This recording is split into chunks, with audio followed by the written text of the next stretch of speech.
আসসালামু আলাইকুম রহমতুল্লাহ। সুপ্রিয় দর্শক, তো গত কয়েকদিন আগে একটা গরুর একটি ভিডিও দিয়েছিলাম। তো সেই ভিডিওতে বলা হয়েছিল আমাদের গরু একটি বাচ্চা দিয়েছে। তো বাচ্চাটাও অনেক সুন্দর, কিন্তু আজকে দুঃখের সাথে জানাচ্ছি যে সেই বাছুরটি গতকালকে অসুস্থ হয়ে পড়ে। তো অসুস্থ হলো,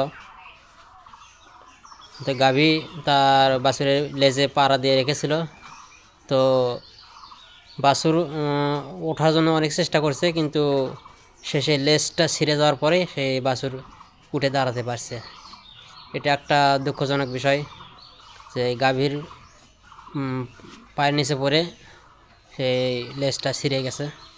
তো লেজের পরিমাণটা যেখানে ছিঁড়ে গেছে সেই সামান্য পরিমাণ ছিল, তারপরেও যে একটা গরুর বা বাছুরের লেজ তার একটা সৌন্দর্য, মশা মাছি তাড়ানোর জন্য অনেকটাই কাজে লাগে, সেই লেজটাই ছিঁড়ে গেছে। তো যাই হোক, এরপরে আরেকটি সমস্যা রয়েছে বাছুরের। সেটা হলো,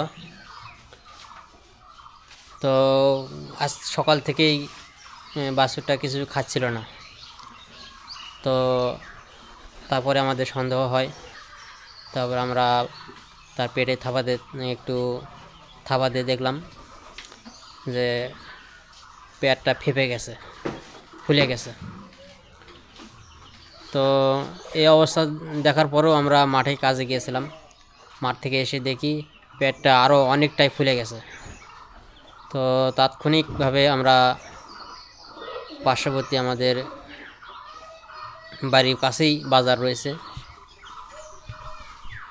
আমরা তাৎক্ষণিক বাজারে গিয়ে একটা গ্যাস্ট্রিকের ট্যাবলেট নিয়ে এসে বাছুরটাকে খাওয়ানো হয়। তো খাওয়ানোর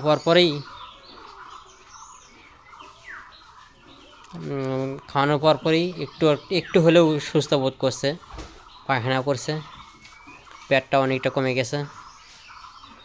তো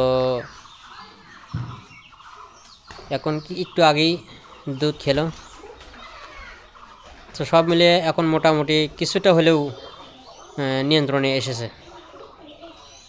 তো যাই হোক, সবাই দোয়া করবেন যাতে করে আমাদের বাছুর এবং গাভী দুটোই সুস্থ হয়ে যায় তাড়াতাড়ি। তো যেদিন আমাদের গাভীটা বাচ্চা দিয়েছিল সেদিন থেকেই আমাদের গাভীটারও অসুস্থ ছিল। তার যে দুধের যে পালান সেখানে অনেকটাই ফুলে গিয়েছিল, পানি ধরেছিল। তো আমরা চিকিৎসা নেওয়ার পরে গাভীটা নিয়ন্ত্রণে এসেছে।